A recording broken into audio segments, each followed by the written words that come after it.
Shumatsu no Valkyrie, manga número 103, análisis y opinión. Muy buenas gente, después de un largo tiempo, por fin tenemos el pasado de uno de los personajes más misteriosos de toda la obra de Shumatsu no Valkyrie. Loki, el dios de las mentiras, por fin nos ha mostrado su verdadera cara. La obra tenía camino libre para mostrarnos casi cualquier historia sobre este personaje. Podíamos ver cómo Loki obtuvo el anillo de Anbarmo, el tesoro sagrado que estaba utilizando en su combate en este momento. Podíamos ver el castigo de Odín hacia Loki luego de haber provocado la muerte de Baldur. Podíamos ver la ocasión en la que Loki se convirtió en un caballo y luego, y sí, al final no mostraron ninguna de esas historias. La historia de Loki en el manga de Shumatsu no Valkyrie se basa en ver cómo el dios de las mentiras conoció a Brunilda, la primera hermana Valkyria. El pasado de este personaje causó bastante división entre todo el fandom. Hay quienes les encantó haber visto esta faceta en este personaje, y hay otros quienes detestaron que lo hayan abordado desde este punto. A muchos no les gustó el hecho de que añadieran una historia de amor al manga de Shumatsu no Valkyrie, y sienten que esta idea fue sacada de la nada, cosa que la verdad me sorprende en varios puntos, ya que la idea de que Loki siente algo por Brunilda lo conocemos mínimamente desde el capítulo número 85 del manga. Además, aunque yo lo haya dicho varias veces y muchas personas crean que lo estoy diciendo en broma, para mí Shumatsu no Valkyrie siempre ha sido un manga muy relacionado al tema del amor. Este manga, si lo analizamos un poco más a detalle, es bastante pasional. Tal vez en algún momento expanda un poco más esta idea,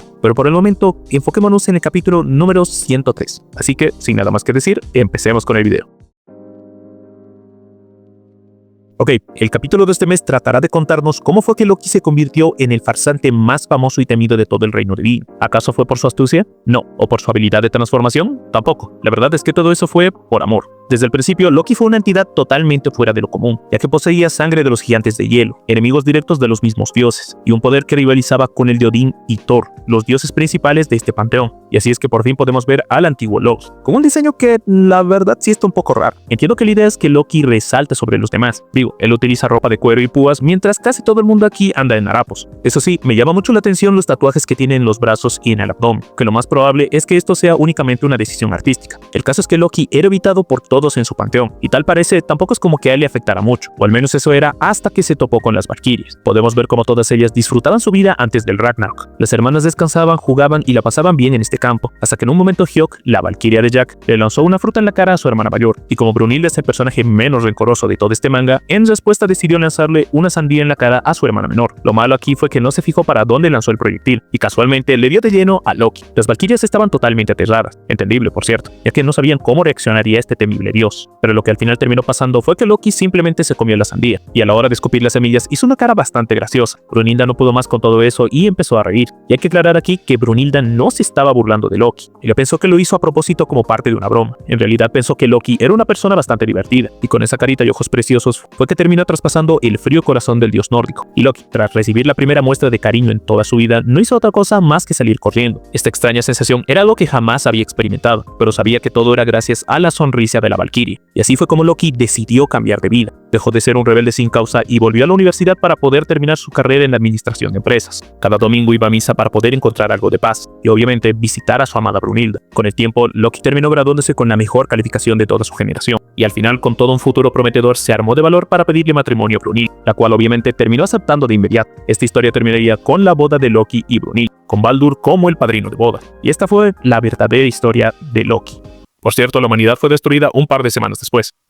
Ok, bromas aparte, creo que todos estaremos de acuerdo que este enamoramiento de Loki con Brunilda sí es algo cliché. Soy consciente de que esto no lo vuelve automáticamente mal. Incluso en la vida real, el 99% de las veces ocurre de esta manera. Además, tengamos en cuenta que todo esto lo vemos desde la perspectiva de Loki. Sí, esta carita de ángel fue únicamente vista por el dios, ya que todos sabemos que Brunilda en realidad se ve así. El caso es que Loki deseaba ver esta sonrisa todo el tiempo, y como Brunilda pensaba que era gracioso, decidió volverse un bromista únicamente para hacerla sonreír. Lo siguiente de esta historia, la verdad, no es muy destacable. Fastidio por aquí, humillar a Ares por allá, robarle el martillo a Thor, aunque bueno, eso sí fue tener huevos, no se lo voy a negar. El punto es que Brunilda sí disfrutaba de estas bromas. Por más peligrosas que fuesen, ambos en realidad se llevaban bastante bien, y podría decirse que Loki empezó a obsesionarse un poco por esa sonrisa, sobre todo cuando se dio cuenta de que alguien más podría también hacerla sonreír, y por desgracia de una forma en la que él nunca pudo. Loki vio a Brunilda y a Siegfried tomados de la mano, y se nos muestra que Siegfried fue quien le regaló el broche que Brunilda actualmente está utilizando en toda la obra. Aquí es donde vemos la verdadera cara de Loki. Eso de que cambió su forma de ser en realidad es bastante ambiguo. Loki no mejoró ni nada de eso, solamente quería ver a Brunilda feliz, pero únicamente si era él quien le hiciese feliz. Ys. Al ver a Siegfried lo detestó de inmediato. Ni siquiera sabía su nombre, pero ya deseaba deshacerse de él, y lo que hizo después tendría consecuencias bastante grandes. Vemos como Siegfried había decapitado un dragón. Las doncellas que venían a alimentarlo se refirieron a él como Fafnir, la mascota del mismísimo Odín. Aterradas por este escenario, deciden escapar y pedir ayuda, y al retirarse del lugar vemos que en realidad quien hizo todo esto fue Loki, transformado en Siegfried. Ahora, muchos han comentado sobre este tema de la sangre del dragón. Después de todo, en la mitología real, una vez que Siegfried decapita a Fafnir y tras bañarse con su sangre, adquirió un cuerpo inmortal e indestructible. Y trataré de tomar este dato para un futuro video. Después, Brunhilde y Siegfried estaban emocionados ya que no pensaban que Odín iba a llamarlos para felicitarlos por su compromiso. Pero resulta que al final todo esto en realidad era una trampa. Loki acusó formalmente a Siegfried de haber matado a la mascota de Odín. Y gracias a los testimonios de las doncellas, no había nada más que se pudiese hacer. Odín estaba furioso de que un semidios se atreviese a hacer algo así, tachándolo de ambicioso y que únicamente lo hizo para desafiar a los dioses. Y aquí ocurre algo que, si bien no es algo malo del todo, no deja de sentirse como una conveniencia. Los tesoros de la calamidad dentro del cuerpo de Odín reaccionan, y así es como este se dio cuenta de que Siegfried era el recipiente primordial. Como dije, no está mal del todo, pero siento que esto le llegó a Odín por pura suerte. Creo que esto pudo hacerse de una manera un poco más elaborada. Después de todo, este sería un punto de inflexión bastante importante en toda la historia, pero ahora simplemente parece un evento fortuito únicamente para ahorrar tiempo. El caso es que Odín, al darse cuenta de todo esto, decide encerrar a Siegfried en el Tártaro para siempre. Brunhilde y Siegfried ruegan por misericordia y claman la inocencia del héroe, pero por desgracia todo esto fue en vano. Ahora, hay algo de lo que me gustaría opinar. Muchos en el fandom andan diciendo que Loki en realidad es el culpable de que el torneo del Ragnarok exista. Y francamente, nada que ver. Tal vez indirectamente sí influyó en todo este asunto, pero ni de cerca es el responsable de haber causado el Ragnarok.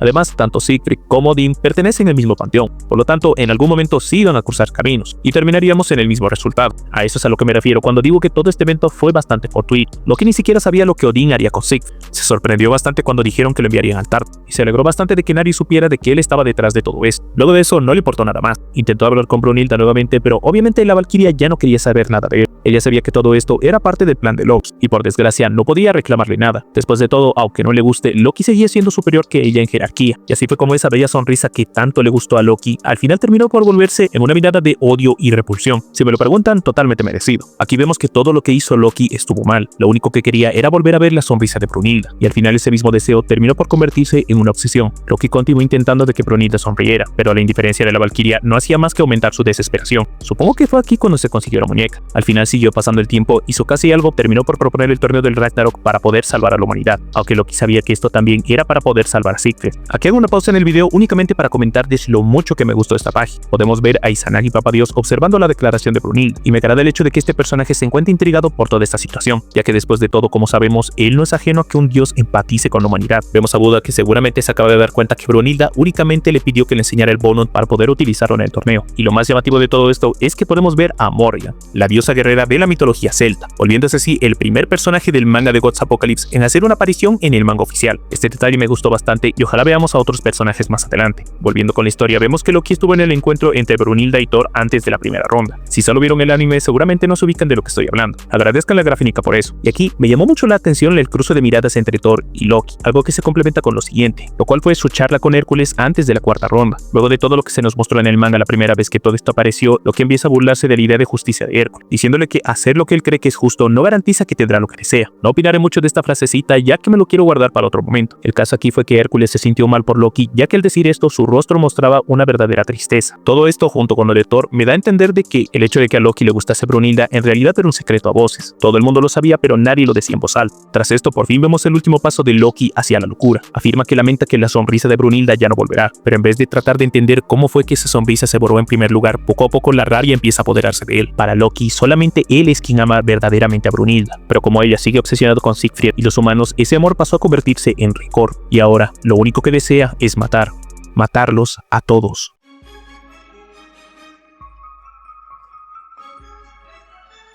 Volviendo a la arena de combate, vemos que la bala de Simo Häyä logró dar en el blanco. Loki había recibido un disparo en la frente. Todo el público y Heimdall no podían creer lo que estaba pasando. Incluso parece que Simo también creyó que todo había terminado, pero sin darse cuenta no notó que un conejo detrás de él lo estaba observando. La pequeña criatura era rodeada por una niebla negra de donde salía el dios de las mentiras. Y tal parece que su estrategia sí funcionó, y con una mirada fría se dispone a atacar a su oponente, terminando así el capítulo de este mes.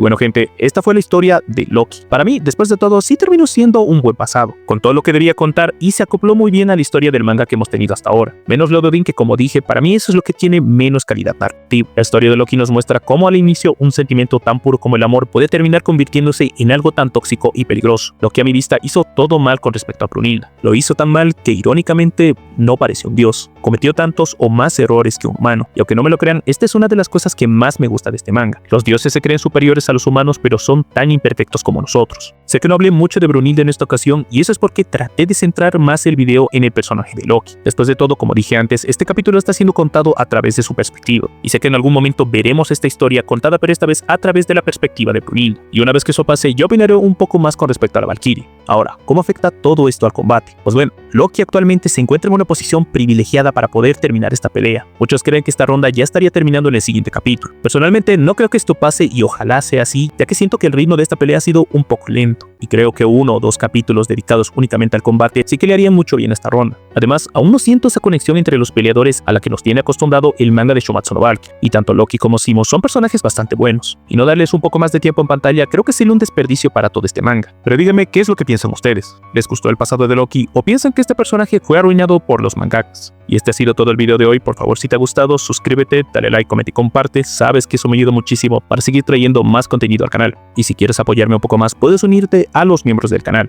Ahora sí, sin nada más que decir, me despido.